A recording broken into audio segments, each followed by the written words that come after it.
for the ISIP. Let me know if we're good to start. Inshallah, I think we are good to start. Okay. Okay, and Assalamu alaikum everyone. Peace and blessings of God be upon you. Um, we're going to start as we normally do, just with the kind of grounding practice, just to make sure we're all here with the correct intentions and we feel safe and connected and grounded. So just feel the sole of your feet on the floor if you're barefooted, or even if you've got shoes on, just wiggle your toes a little bit. So you have a sense of feeling your feet and some sense of connectivity to the ground.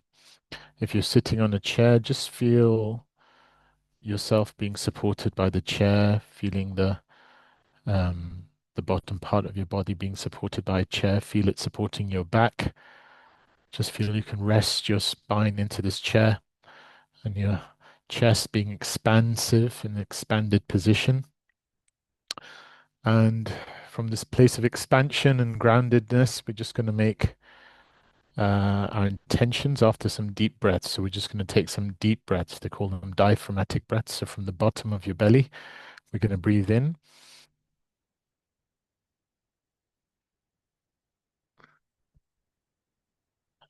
Just breathe out without efforting.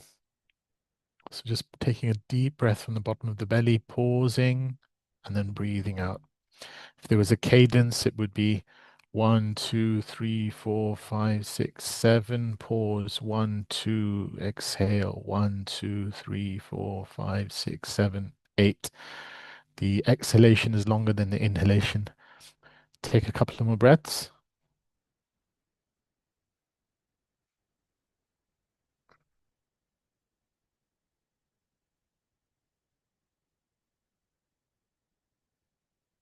One more breath.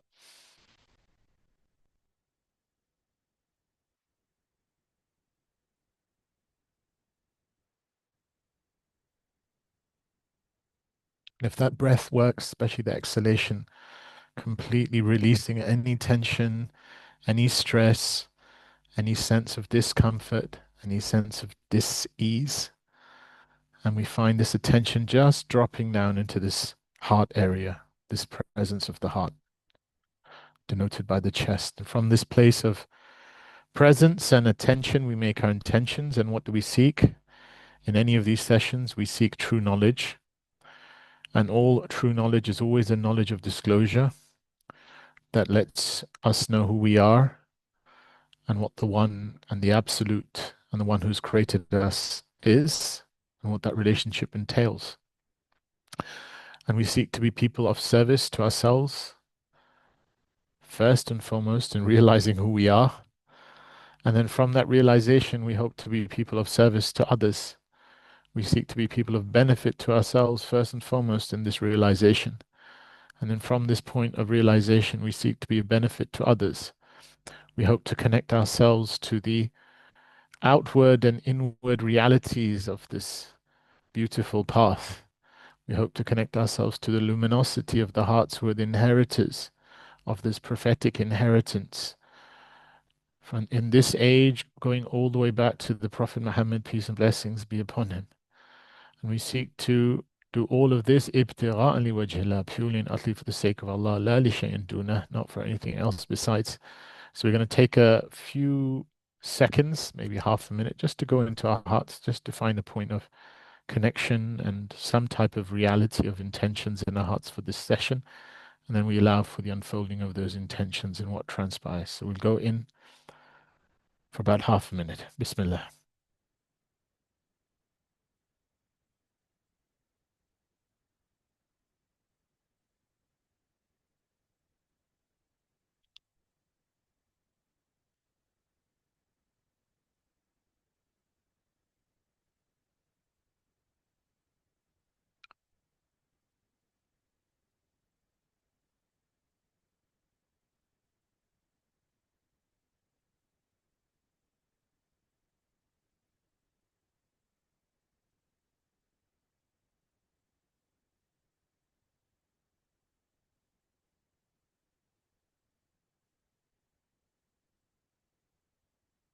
فاتحة بسم الله الرحمن الرحيم الحمد لله رب العالمين الرحمن الرحيم مالك يوم الدين إياك نعبد وإياك نستعين اهدنا الصراط المستقيم صراط الذين أنعمت عليهم غير المغضوب عليهم ولا الضالين آمين. اللهم لا علم لنا إلا ما علمتنا إنك أنت العليم الحكيم. اللهم علمنا ما ينفعنا وانفعنا بما تعلمنا وزدنا من فضلك علما وتعليما إنك على كل شيء قدير. فود أمر الله إن الله بصير بعد. So I'll start by saying that amongst my many intentions for this Psychology of Suluk series was to allow for a common discourse, and I had mentioned that in one of the previous lessons, that would could be potentially an outlet that people from outside of the Islamic faith could look upon and get some kind of sense of the kind of deep spirituality we have in Islam. Um, and that would entail, in part, and that's one of the reasons why we call it the Psychology of Suluk series, that we use the terminology of psychology in a cross-cultural sense so that other people can understand certain concepts which otherwise may be difficult for them when we use Arabic terminology, which is kind of an in-house type of terminology that um, many Muslims within the community take for granted. And I'll have to say I'm kind of guilty of that because I've kind of started off this Psychology of Suluk series um, with a lot of heavy Arabic kind of terminology, and part of that is also because we're reading these classical texts. But I was reminded by a friend that they would want maybe some people from outside of the Islamic faith to also be able to tap into sessions like this so that they can get a taste or an appreciation for some of the things we have in Islamic spirituality. And so I'm going to make a more of a conscious attempt. It's difficult at times because I slip back into these kind of identity assumptions where I fall back on terminology. And feel free to someone in the chat to just ask me what does this word mean or what does that word mean in case um, something's not clear. But I'm also conscious there may be people here from outside the Islamic faith, and there also may be people here who are just really starting this kind of journey afresh, and they need some of these concepts to be elaborated in a bit more detail. So that said, we're now on the third aphorism of these aphorisms of this author Ibn Ata'illah from Alexandria, which is a classic of Islamic spirituality. And we mentioned that these are foundational aphorisms insofar as there's about 260 aphorisms that are divided into 25 chapters. And we've already covered two, but those of you who've been following will see that these aphorisms, at least in the inception of these foundational aphorisms, are very much about an undoing of who we've taken ourselves to be. So the first aphorism was an undoing of our sense of doing, in that we have to act, but in this spiritual path, but we have to learn to simultaneously act without beholding the actor and not associating an identity by reliance on our actions. And so there's an undoing of the actor. And this is what in some spiritual traditions has been termed effortless effort. Because effort, insofar as it proceeds from an individuated ego, generally brings in its wake fatigue. You get tired because that action has a sense of expectations attached to it, a sense of my doing, a sense of what that doing should bring about in results. And all of this is the psychological equivalent of fatigue. Whereas when we act with a simultaneous relegation of ourselves as actors and just see the pure grace of being given to act whilst we're acting, then this is a kind of effortlessness in the very effort that we have on the spiritual path. And that's why it's one of the very foundational and is the very first aphorisms we covered in this series. The second aphorism was about, just as the first aphorism could be said to be letting go of the actor, the second aphorism is letting go of the person who thinks that they need a pristine set of circumstances to match their situation. So they're in the busyness of this world and they long for a moment where they could go and retreat without realizing that it's engaging in that busyness, insofar as that's where they are, that their spiritual steps will unfold for them. And then a person could be in retreat, but he's not ready or she's not ready themselves to avail that retreat with the best of etiquette. And so they are in a retreat, but their heart's caught up in the world.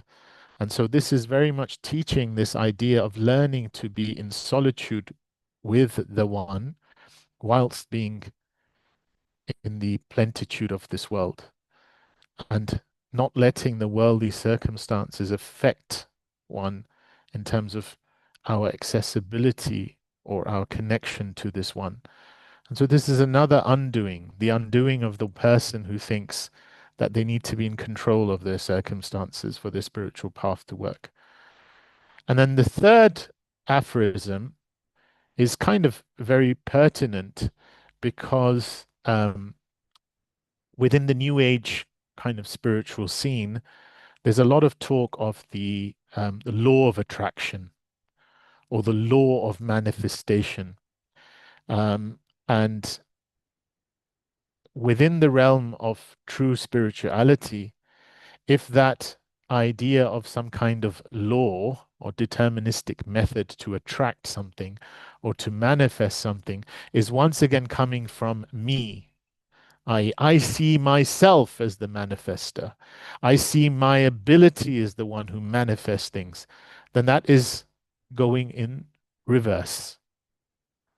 Because anything that's assuaging the ego, anything that makes that egoic self of me get inflated, is the very antithesis to any genuine form of spirituality. Because all true spirituality undoes that ego. And so I'll read the aphorism, and as we normally do, I'll read some of the commentaries. I am conscious it can get a bit heavy for some people, and I'm conscious there may potentially be people from outside the Islamic tradition for this particular session, maybe other sessions. So feel free to just type some things in the chat box if things aren't clear, and I'll try and get round to seeing them. So the particular aphorism of today, which is aphorism number 3, I'll read the Arabic just so that so many of you get a feel for the Arabic. سوابق الهمم لا تخرق أسوار الأقدار. Right?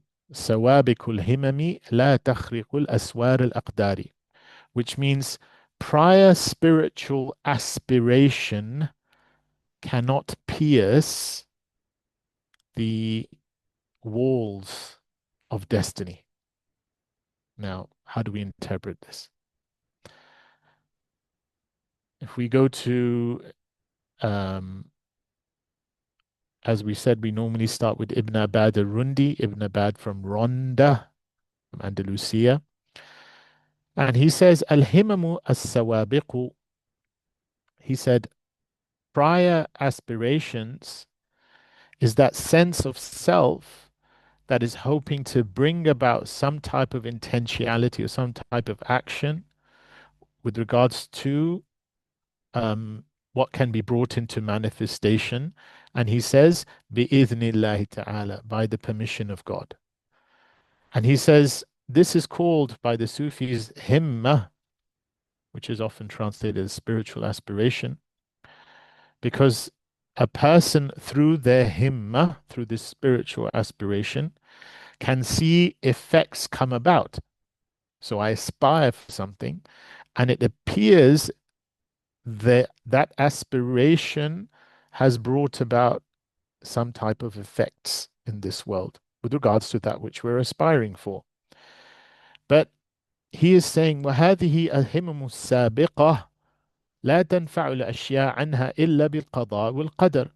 But what this aphorism is saying is that this apparency of bringing about something through this prior spiritual aspiration cannot bring something about except through a decree from God. And that is why he prefaced the whole definition by saying, بِإِذْنِ اللَّهِ تَعَالَى, with the permission of God.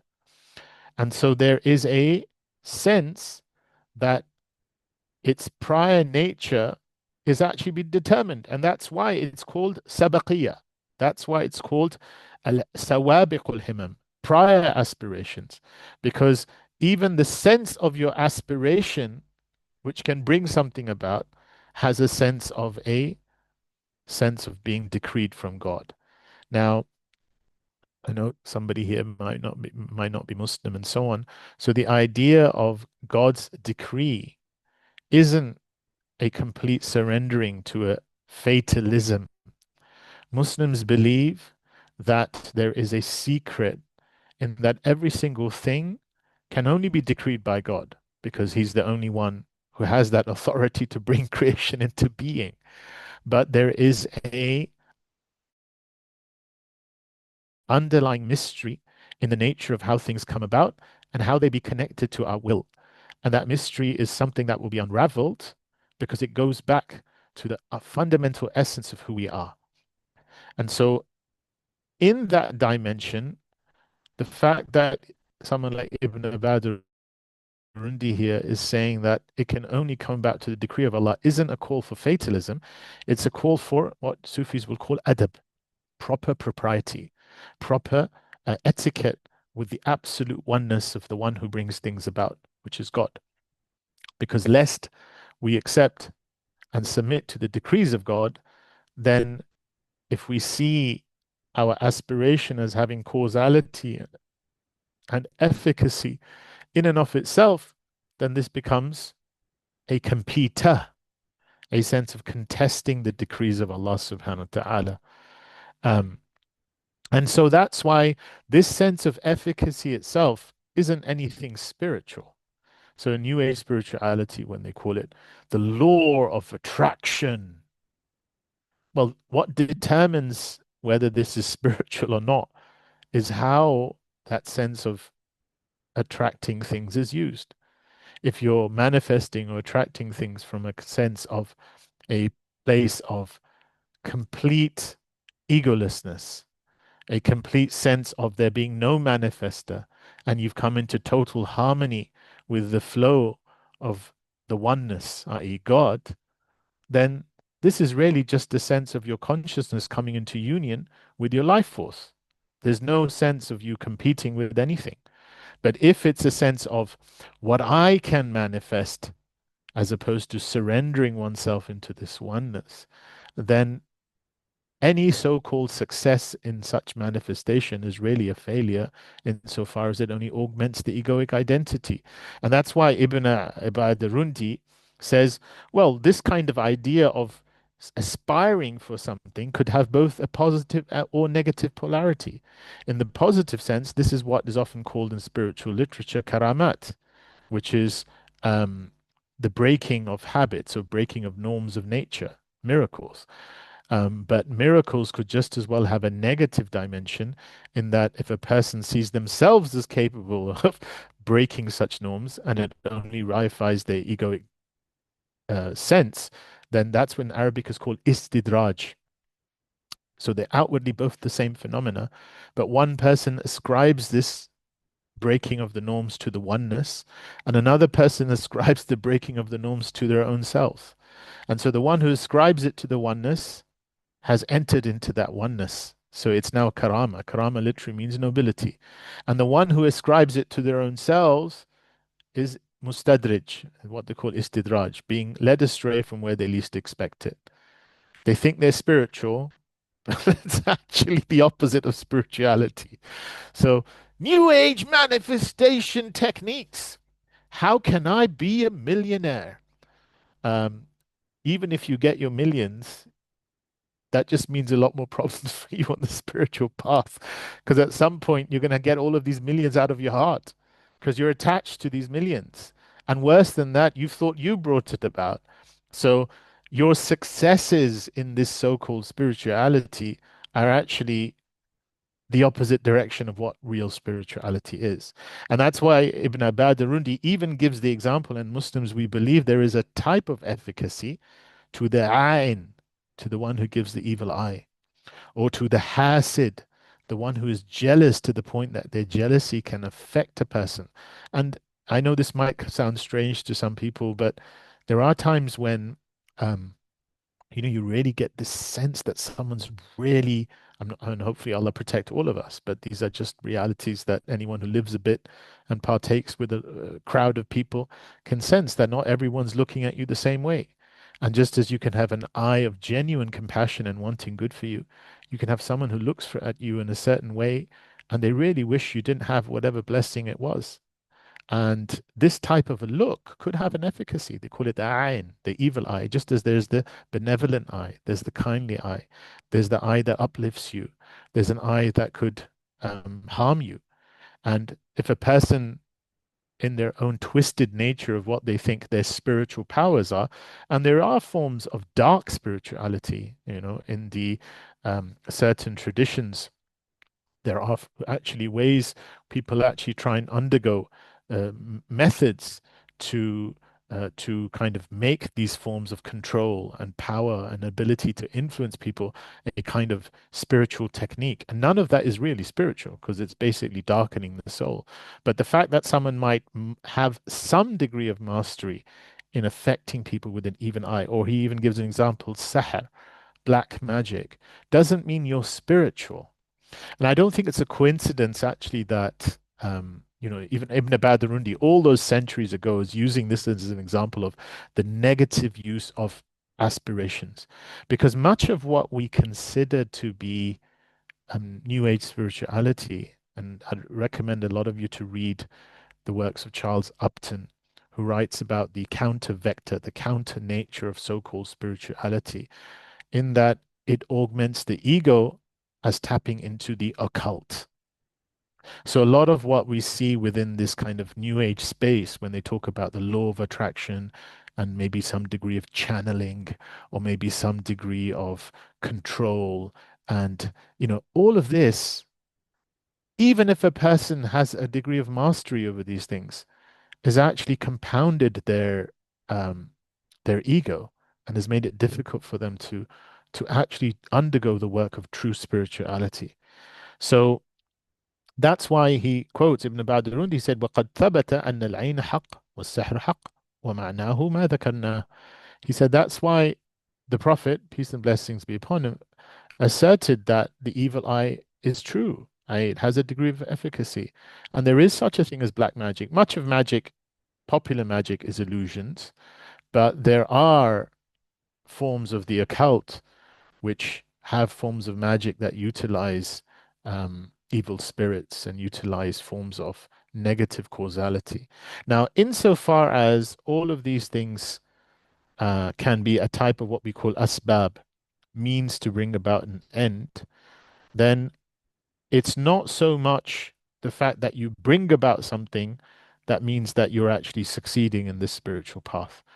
What you're meant to go, the goal is that you progressively learn to undo, as we said, the person who's on this path from identifying with his ego and surrendering to Allah. And that's why our second commentator, Ibn Ajiba, who we'll touch upon here, starts off his commentary by saying, وَلَمَّا كَانَ حِمَّةُ الْفَقِيرَ مُتَجَرِّد. And this by that he goes back to the previous aphorism when we were talking about someone who divests themselves of this world. So he says when the faqir, and this is very interesting, he uses the word faqir. Some of you might not be Muslim, you might come across this term in like Aladdin and stuff. The faqir, which usually means the poor man or something. But the Sufis love this term faqir because it means someone who's realized their neediness in God.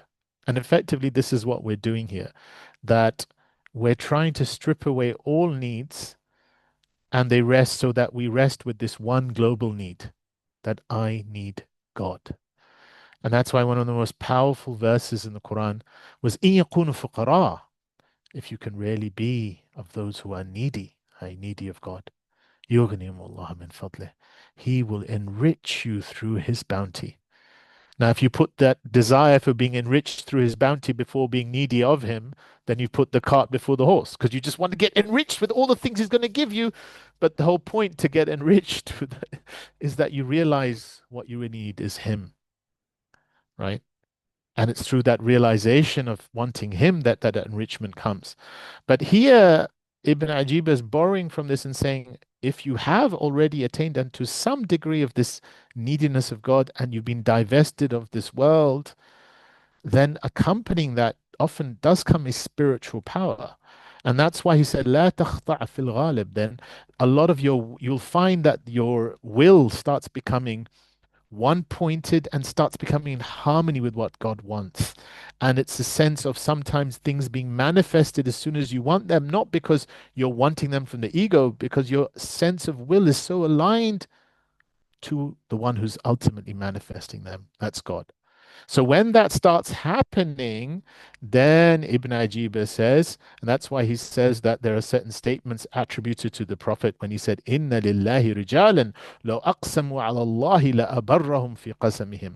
That for God there are some people that if they were to swear an oath by God, God himself would fulfill their oath. Or another statement that the Prophet, peace and blessings be upon him, is reported to have said, which is, Ittaqu firasat al-mu'min fa innahu yandur bi nurillah, that have a degree of vigilance and kind of a sense of taqwa is such a difficult word to translate, especially in this context, but a sense of reverential awe and fearfulness from from this losing this divine presence of God with regards to the firasa, which is this ability to perceive things as they really are, to penetrate things as they really are from the true believer, because that true believer is seeing things through the light of God.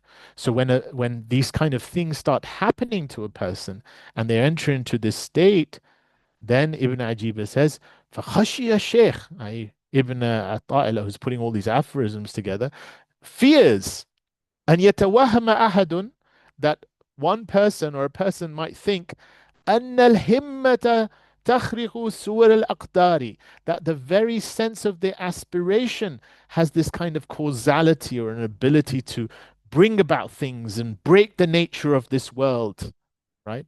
Without recognizing that if there was a sense of this flow in their lives, is because they themselves have completely surrendered this will so that it's become one with the one who's willing things into being. And so then that's how Ibn Ajiba introduces his own commentary on this aphorism. And then interesting in his definition of himma, he calls it قوة انبعاث القلب في طلب الشيء والاهتمام به. He literally calls it a kind of power that that the heart sends forth in desiring something that it wants to bring or desiring something that it holds with importance. So it is literally this law of manifestation. I mean, we're using the word law, but that's the kind of terminology that they use. But we should probably, if we're borrowing Ibn Ajiba's terminology, let's call it the power of manifestation, because he called it qawwa, which is the power, right? And so he says, but this power, فإن كان ذلك الأمر رفيعا, if what was sought to be manifest is a lofty thing, is something genuinely praiseworthy, like gnosis, wanting to know God or wanting his contentment, then this himma is called aliyah. This himma is called something lofty, but if it was kind of something khasis and something blameworthy, then such as what? Such as wanting anything of this world other than God.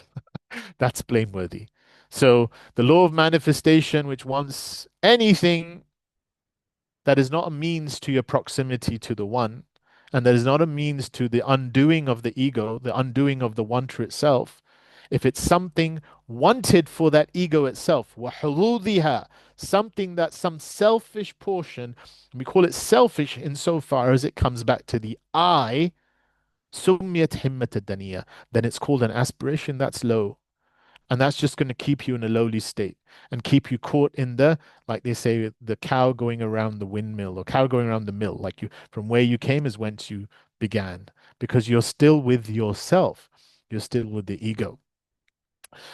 So he says some interesting things. He says, and that's why you can tell the degree to which someone's actually growing spiritually, when they want something to happen and when it doesn't go the way they want,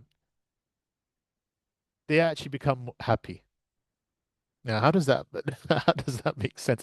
They say when something doesn't go the way they want, they are happy because it's reminding them of their slavehood.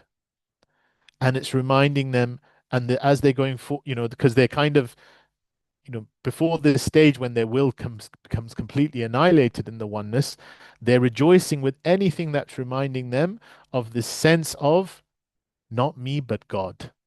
Not me, not God, but God.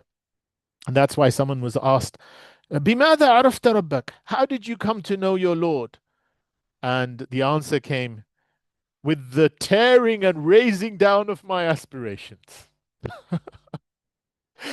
Every time I wanted something to happen, that thing got broken. And that's how I know God exists, because I'm not God, right? I don't get to decide how this world comes about.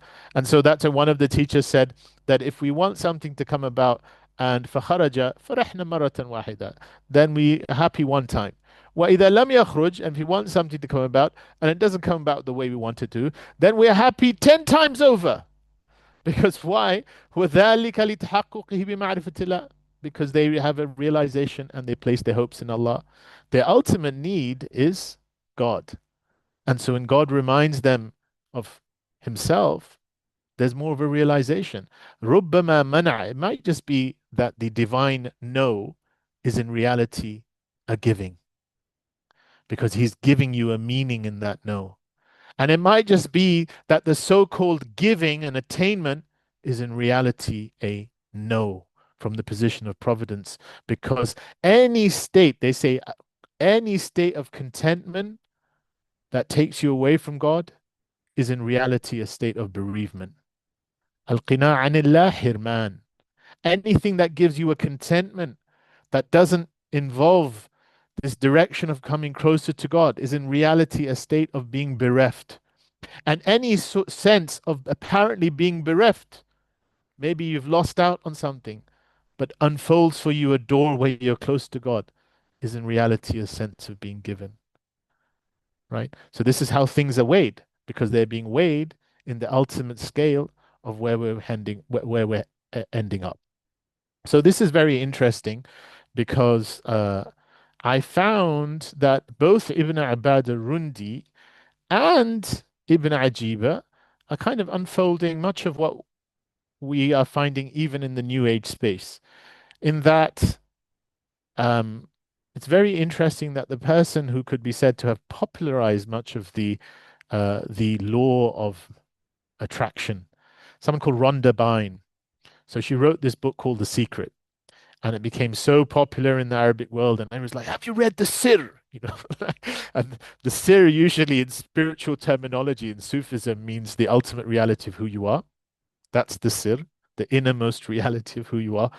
But here, the Sir of Rhonda Byrne is all about how you can attract many things for your agenda. This great secret that somehow has been transmitted in most of the spiritual books. And it's very interesting that as she wrote the law of attraction, you had all of these corporates kind of grabbing onto this. And I think there was an accompanying video series for it, the law of attraction.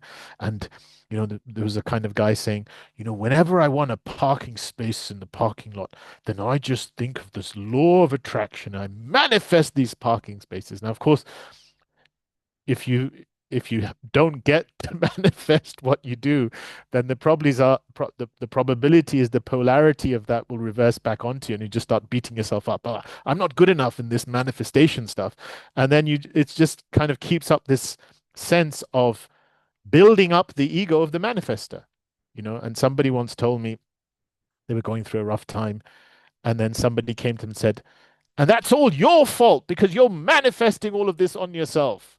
And you're such a terrible manifester. I.e., look at me. I'm manifesting things quite well at the moment. I've got all the perfect things I want. And I was watching one of these kind of new age spiritual programs, and it was selling this law of attraction. And then the camera breaks, and the man's saying, you too can master the law of attraction. And he's got this wonderful house. And then for some reason says, and you can manifest the law of attraction, and breaks the camera breaks to his wife, who's posing very seductively. This is all his law of attraction. So his worth in terms of the spiritual path is determined by how big your house is, how big and good looking your wife is, how amazing your bank balance is. And it's no coincidence that Rhonda Byrne herself, after having written The Secret, mentioned many years later that she was disturbed and had a tough time and she couldn't find peace until in 2000 she brings the second part of the book. And this often has still has a marketing side. So now that I've made a success with The Secret, her next book was The Greatest Secret. And what was the greatest secret is that the one secret that can do away with suffering, because apparently all of the things that you could manifest in the original secret book don't do away with suffering, is what she says, quite simply, the secret that reveals who you really are.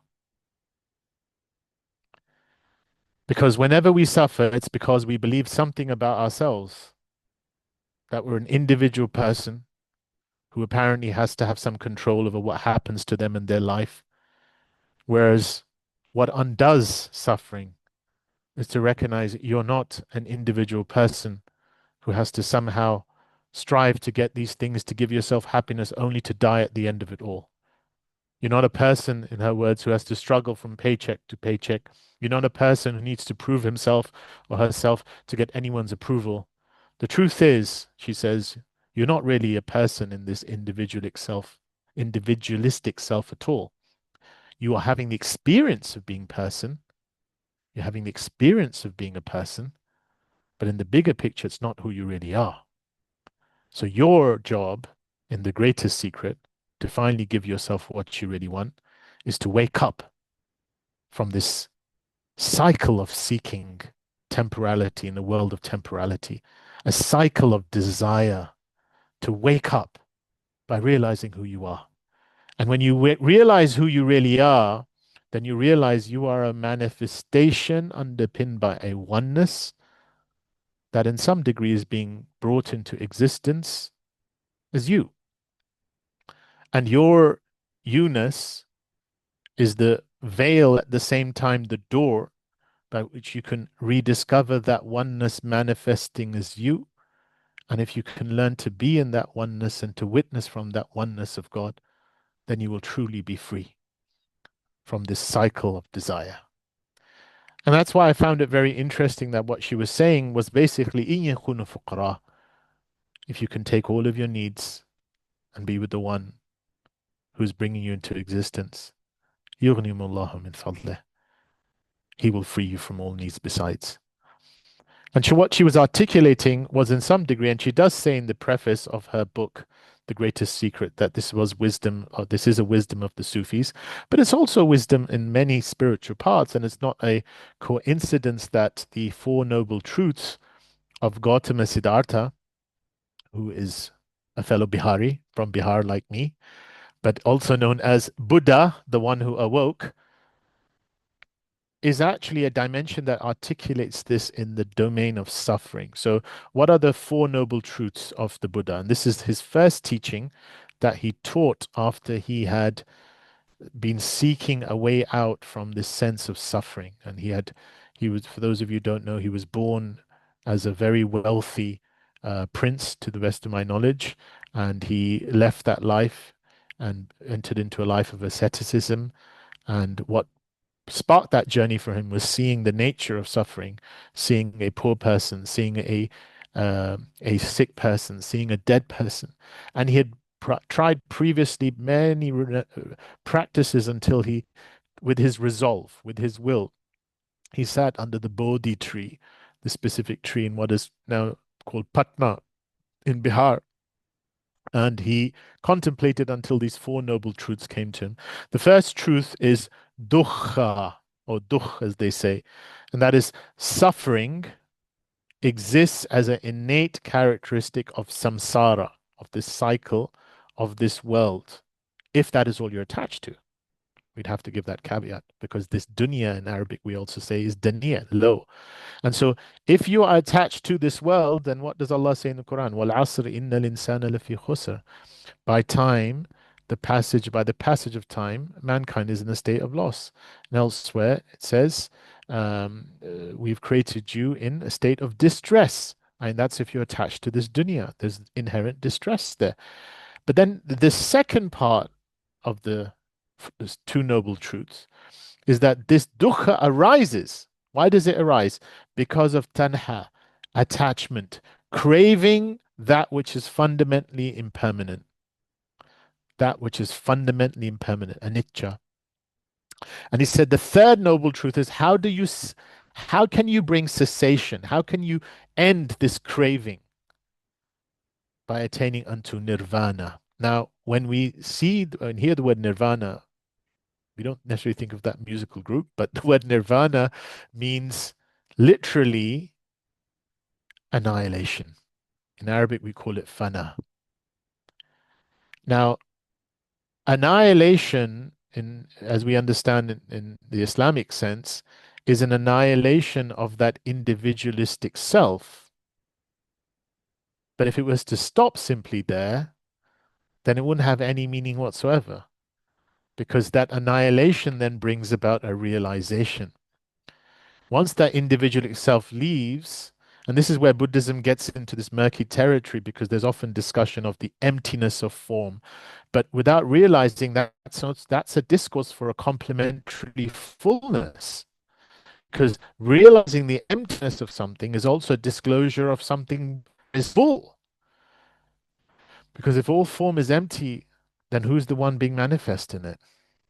And that's why one of the names of God in Islam is As-Samad, the one who is not empty. Samadiyya is the one who has no emptiness. But to see that fullness of Allah, you have to see the emptiness of form. And so Buddha, in this realization of this annihilation, so to awareness. And the fourth of the noble truths is Magga, which is the Eightfold Path, which is literally the same meaning as what we would call Sharia, a path to felicity. And so that's why I kind of posted on my LinkedIn that I take the position just based on obviously we can't be absolute in this sense, but it's a completely consistent Islamic position to take, given that the Buddha preceded the Prophet, peace and blessings be upon him, and given that we believe that Islam, albeit in different forms, shir'atan wa minhaja, sometimes different ways and forms of methodology, was manifest to all people. So Islam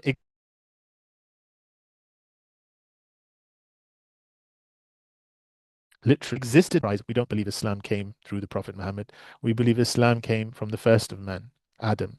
And Islam in different forms, i.e., but the central message being the same, was manifested to all people, which is why it's perfectly plausible that Buddha could have been either a prophet of Islam for his time, or could have been someone who was a saint. And one of the things they say, لَن يَتَّخِذَ اللَّهُ وَلِيًّا جَهْلًا. If God takes saints unto himself, he doesn't leave them ignorant. He gives them the meanings of reality. So he was a saint who arrived at these meanings of reality, or he could have been just someone who is following this path. But I strongly think if we pass, P-A-R-S-E, the Four Noble Truths, we arrive at exactly what Muslims believe is the fundamental declaration of faith. And I'll try and demonstrate how. The first noble truth and the second noble truth. What is the first noble truth? The first noble truth is suffering exists, dukkha, as long as you are attached to that which is fundamentally impermanent. Suffering exists as long as you attach to that which is fundamentally impermanent. In Arabic, we would say La ilaha, because La ilaha as a statement is nafi, a negation. That as long as you are with that which is impermanent, it's that impermanence that you're tasked to negate. And that's why when many of the um, I'll build on this later, but basically, the Islamic declaration of faith is firstly a negation and then an affirmation. And what you're being asked to negate and what you're being asked to affirm literally raises with degrees of consciousness. And I'll explain what that means. So, in the first sense, we're saying the first, maybe this will actually be helped by a screen. So, let me just see if I could. I had a LinkedIn post. Um, I'll see if I can open this. Could you just pause the recording for a second, whoever's recording it? Even Rhonda Byrne kind of turned her back on the primitive form of the law of manifestation.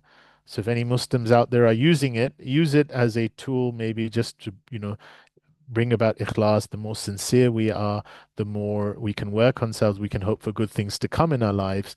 But in reality, the real efficacy of the law of manifestation is when the manifester starts disappearing, when you are with the one who is truly manifesting, when you're with Allah subhanahu wa ta'ala.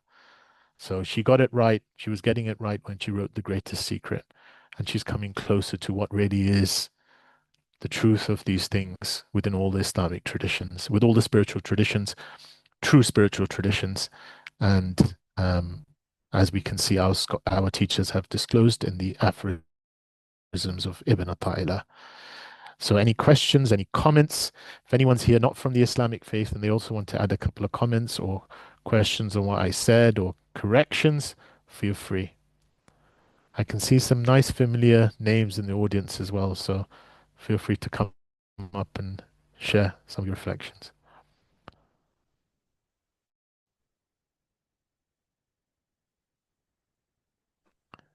Imtithal, you're one of the names. Assalamu alaikum, Dr. Wa Jha. alaikum salam. Yeah, I just want to say, I missed the last two sessions because of the time change. But as I, hopped in today and midway, you were talking about black magic and then you ended with Buddhism. I just want to say how grateful I am to be in this space. And you're just kind of putting words to things I've always felt while I was studying transpersonal psychology. And just you saying it today, I'm like, Alhamdulillah for the path of tasawwuf. It holds it all. It Alhamdulillah. holds it all. That's all I wanted to say. I'm just so happy in my heart right now. Alhamdulillah. Alhamdulillah. Alhamdulillah. And just also just to let you know and others, we might be thinking of a time change. Just putting this out there because I appreciate it might be difficult for some of you with work during the week, so we might shift it to the weekend. But just keep posted.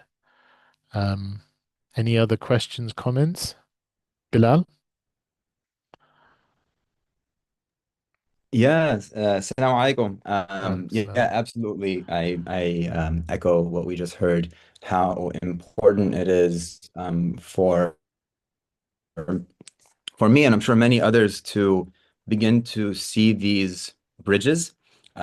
Especially within my life, I find that the people that are most trying to be of islah and in istifada, but are having a hard time with religion, tend towards Buddhist ideas.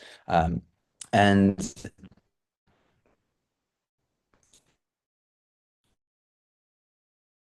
it's been uh, uh, uh,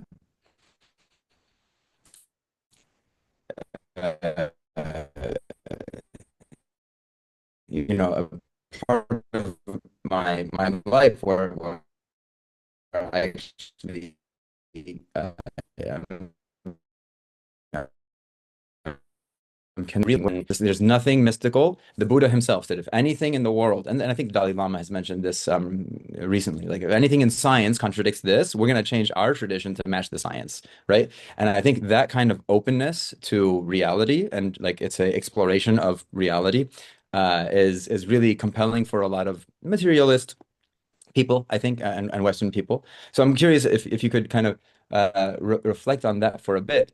But for me, the clue that always made me feel like there's something less that's not really articulated, and it comes from my intuition from this book, is that you're supposed to not want anything, right? And the whole idea is to let go of your attachments. But the whole idea of the bodhisattva is they want others to join them, right? And there is this desire. It's just not for oneself.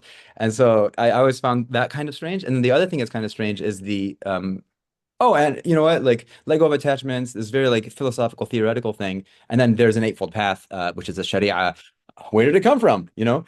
So I think there's kind of like interesting things over here to look into. But I think the thing that I'm really curious about is your reflections on, yeah, you know, Islam does map, inshallah, to these ways, but how do we uh uh, maybe I don't know if we can align or even like talk about this as a science of reality and is just including other forms of perception, perhaps, because that is what I think really attracts people to Buddhism is that they don't have to believe anything that isn't true. And this is my belief about Islam. You know, it took me a long time to really accept this tradition more fully. And I sometimes make this analogy. It's like a glass bridge. You start walking and you realize it's really there. You're walking, you're floating in midair, but it's actually a real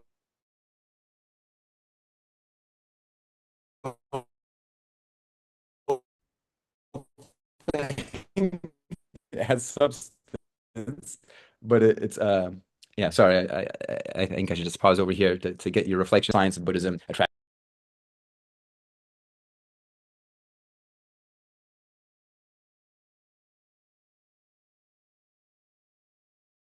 This kind of terminology of everything we've got as a science. I mean, it strikes. I mean, what do you mean by science? The popular understanding of the term science, which is usually seen as the scientific method and the kind of idea of falsifiability and this rigid deterministic empiricism, then that would preclude Buddhism because the type of empiricism, if anything, that's offered by Buddhism is an interior type of empiricism, which requires a type of inherent subjectivity.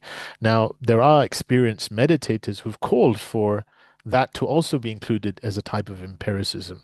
In fact, that's the whole realm of transpersonal psychology, that there can be an interior empiricism. But if by science we mean the scientific method, that's fundamentally incapable of verifying or falsifying the claims of Buddhism or any religious method because it's simply not geared for that. And so these kind of loaded terms to say anything that means science, that doesn't accode with science shouldn't be accepted as Buddhism strikes me as more marketing. If the idea is if we're not dogmatic, then Buddhism itself, and it's interesting, you quoted the Dalai Lama, if that was a statement attributed to the Dalai Lama, then the Mahamudra, which is what the tradition that he's from, the Tibetan, is actually probably the most dogmatic or out of them in that it's got certain aspects of creed and the ideas of spirits and rebirth and incarnation that comes from the what they call the Mahayana school, the greater school, which is not you know, you've got this kind of break-in within Buddhism between the Theravadic school, which is the way of the elders, and the way of the Mahayana school. And it goes back to the original sources and how they understand them. So there are fundamental differences in how they see things. And a lot of this comes because the Buddha himself used non-theistic terminology. So he didn't affirm, but what's equally important, he didn't deny theistic terminology. So he didn't affirm or deny God in his terminology.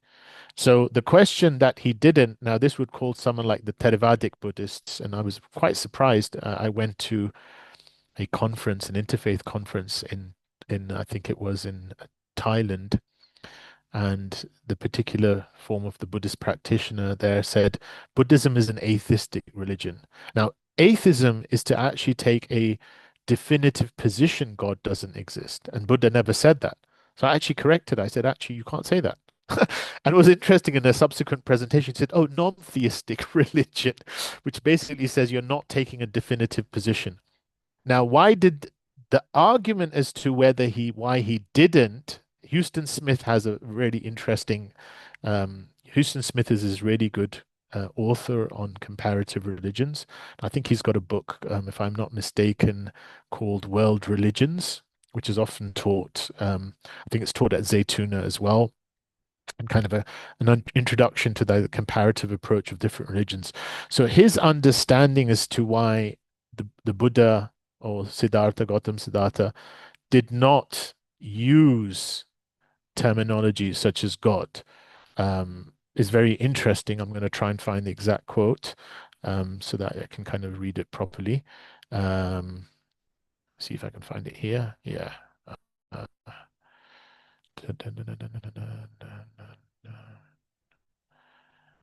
Okay. Yeah. Anyway, I can't seem to find the exact quote, but I can paraphrase it because I kind of remember what I wrote. Was that you have to understand that he comes at a time when definitely within India there is a form of a monopoly on theistic discourse, and especially from the Brahmins there was a very strong of this idea of castes and creeds and who has authority to speak about the divine or not. And even within these different discourses, there would often be intricate kind of um, schools formed on minutiae of what is there, what isn't there. Do you believe in a non-duality that is relative, or do you believe in a non-duality that's absolute? And all these kind of technical discussions. And Houston Smith said it was almost as if his non-use of the term was to bring people back to the domain of experience. Because he saw theology and theistic discourse as sometimes, and this is actually, this can be verified even in, like you can be speaking about God as an abstract reality, and that sense of abstract knowledge can actually veil you from a kind of a deep underpinning of experience where you feel the experience of God, where you're witnessing the experience of God. And so I think it's from, I found one quote. Reza Shah Kazmi says, the rhetorical or dialectical mode, this is from the Common Ground Between Islam and Buddhism. He says the rhetorical or dialectical mode of teaching of the Buddha needs to be understood by reference to the specific nature of the environment in which the Buddha's message was promulgated. The Quran tells us, and we never sent a messenger save with the language of his people, so that he might make it clear to them. The language of the Buddha's people must be understood in the wider sense of the religious and cultural context of India in his time. This context was defined by a largely Pharisaical and formalistic Brahminical culture, wherein one of the chief obstacles to effective salvation was a preoccupation with the putatively eternal nature of the soul, attention to creation translated into distraction from the eternal. And for this reason, Buddhism remains largely silent about the source of creation, but instead keeps our attention riveted to the requirements of salvation from the suffering attendant upon attachment to the created world. So that's why I feel his discourse is actually to undo suffering for yourself. But you can only undo it, and this goes back to your idea of having no desire. We are not automatons. A human being cannot have no desire. And this is when you understand that this whole idea of not having a desire can only work when you have realized a desire that is higher, that lets you not have these other desires. And so even the concept of the bodhisattva, the one who is realized and will not let go of, will not simply abide in their awakening until they brought as many souls collectively into this awakening, so they're returning back from this place of compassion, is actually a following on from a sense of just who they are. It's a sense of realization. It's not so much in a desire as an I need to bring this about.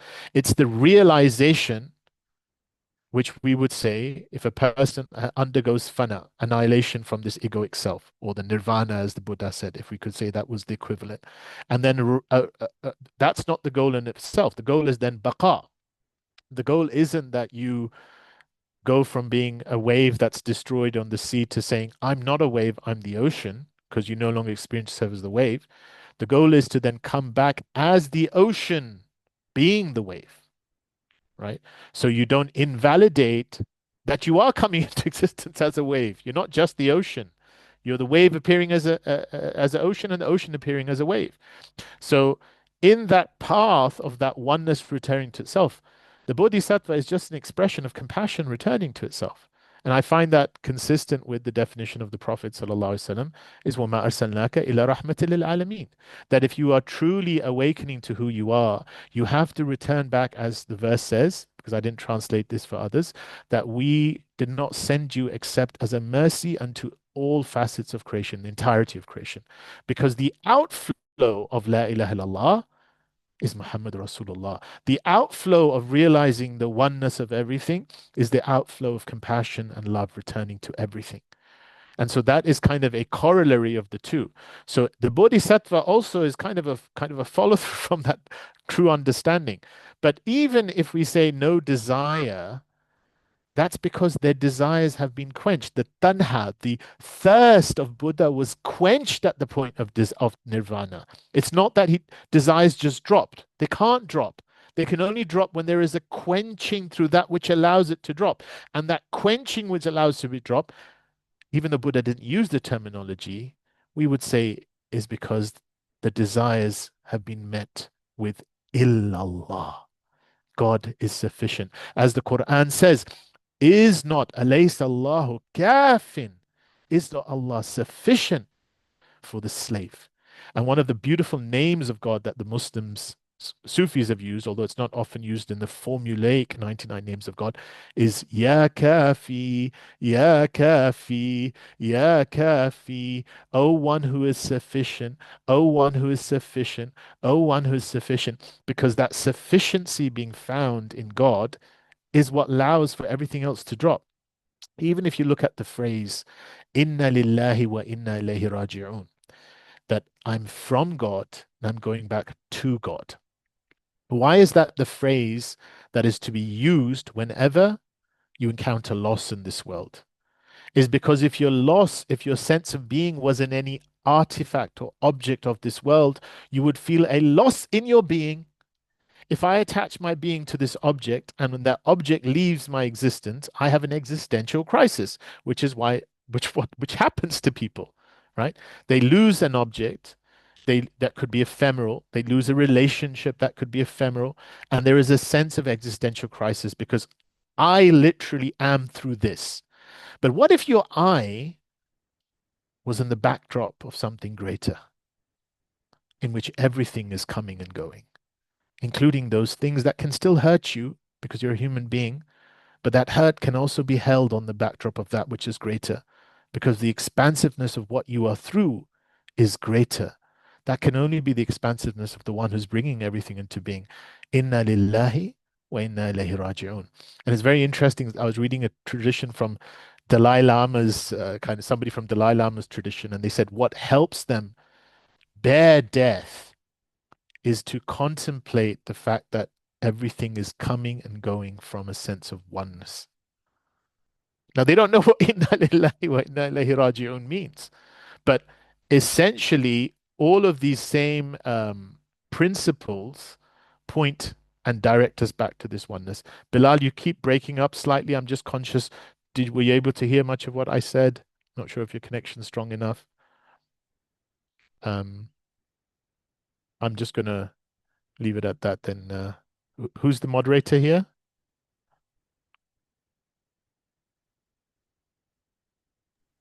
I am deep, brother Neil. Am I still, I can still be heard? I haven't Yes, broken yeah. up, right? Okay, No, because no, you're perfectly fine. I'm seeing so many frozen people. You never know if you're the one who's frozen. Okay. Mm. Tarana, you've got your hand raised. Yeah, hi. I just had a question regarding himma. Mm. and these intentions, because from the psychological perspective, I don't think that the himma of a person comes out of a vacuum kind of space. Actually, it is cultivated in, previously we talked about trauma and everything. And what I've seen is it's always every patient has a kind of direction, and we used the ayah inna mal yusri yusra. So I have a belief like every tragedy and trauma in or every aspiration in one's life is an indication towards his sir, although veiled with several things which accompany him. And because you mentioned Buddha, and even Buddha starting his journey, it's a kind of himma, it's a question, it's a deep internal thing which actually let him travel through all the places in India. And even he joined sadhus.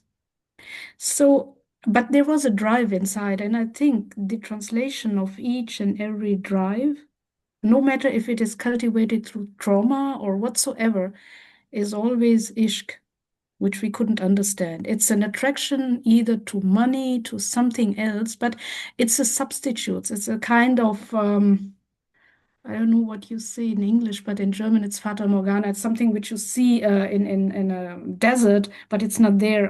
What it's called in English? Mirage. It's a mirage. It's a mirage. So I Yeah. think the world in itself and the himma, it's like a mirage, but behind it, the thirst is actually the hint towards Allah.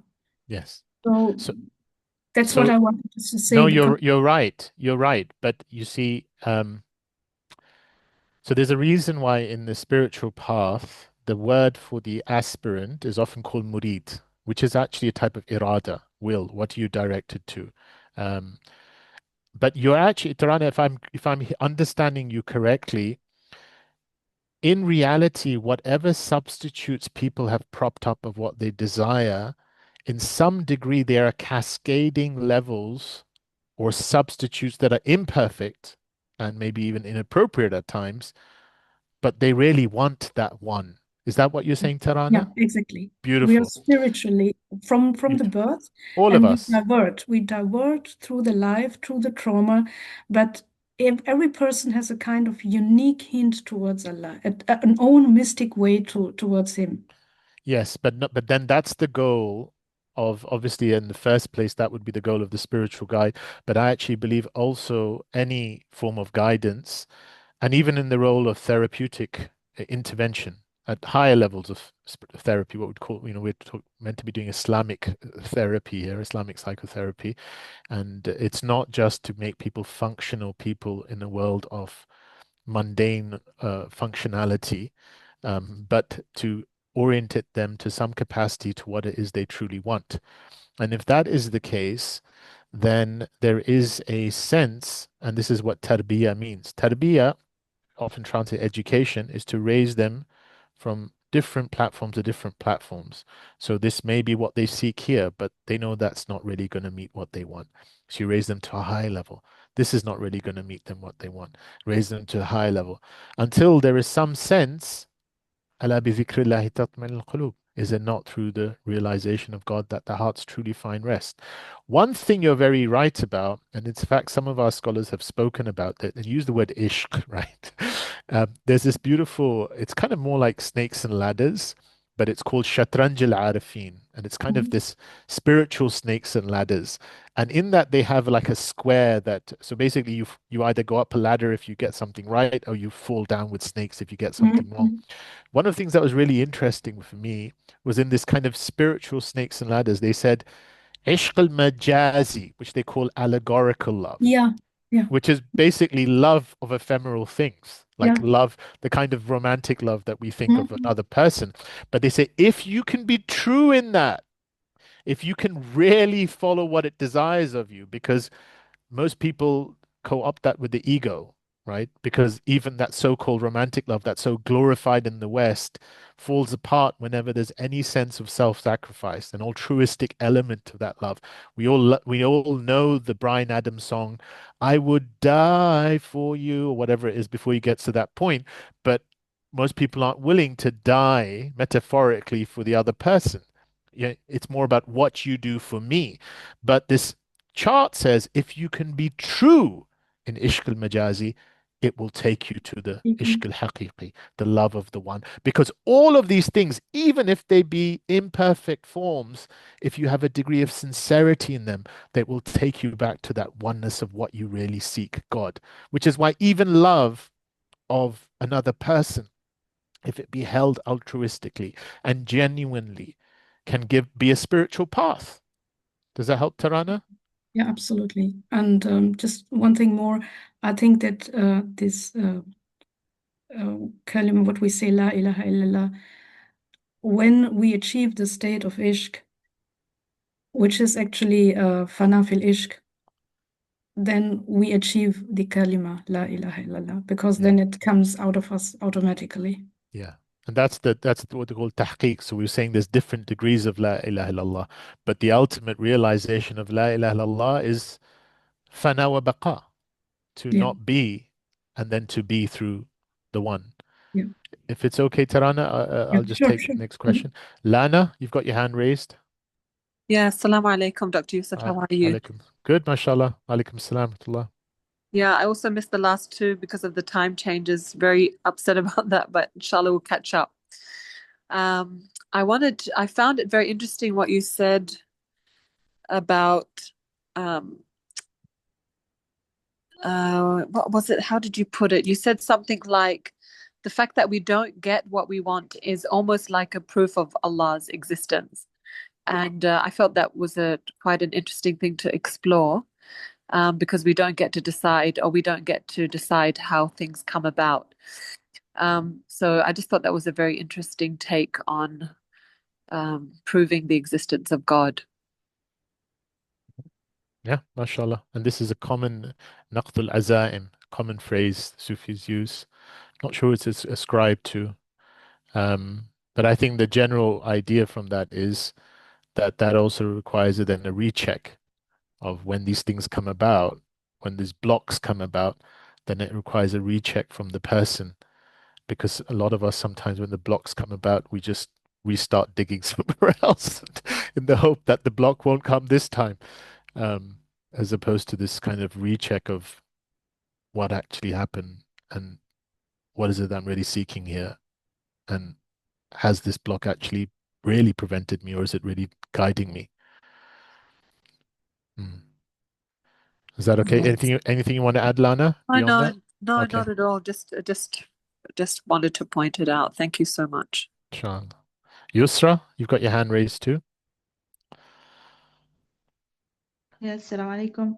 Alaikum salam wa I'm just asking this question. Someone in the chat said to ask on his behalf because his mic is not working.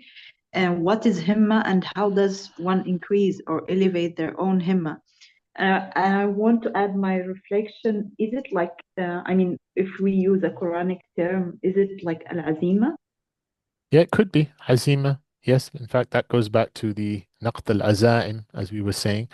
I mean, if we go by the definitions of the two scholars that we were just quoting, if I recall Ibn Ajib's definition, he said is quwwata, it's a kind of quwwa, which is a power, inbi'athun fil qalbi. It's a power to bring something about from the heart. So it's kind of something that the heart aspires to.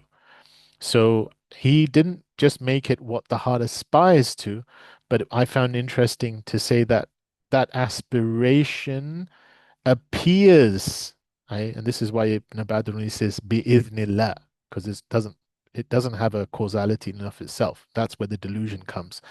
But it is actually interesting that they say when we really, really desire something and we kind of pursue this, there can be to some degree an unfolding of things transpiring in accordance to that which we desire, right? They say, sometimes people really aspire to something, and aspiration, you could say then follows on from that aspiration, kind of a sense of doing things and pursuing that goal.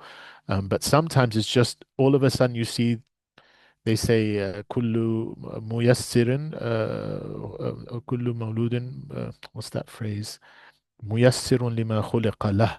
that they say every person finds things facilitated for what they really feel they've been created for. And these are these kind of senses of, you see, this sense of coincidentality, that I'm trying to do something and then the synergies arising and there's other things falling in place and that falls into place and this falls into place. And there is a sense that person might fall back and think that whenever I direct my willpower to something, this synergy arises. And insofar as there is apparency of that thing, we shouldn't assume the synergy always follows through, because I could direct my will towards something. I should have and there is a sense of himma, aspiration on the spiritual path. That's why Ibn Ajiba's entire book is called Iqad al-Himam, the awakening of spiritual aspirations. Himmam is the plural of himma. So it's a something desired on the spiritual path. And that's why called, when it's something attached to that which is moral and lofty, then it itself becomes moral and lofty.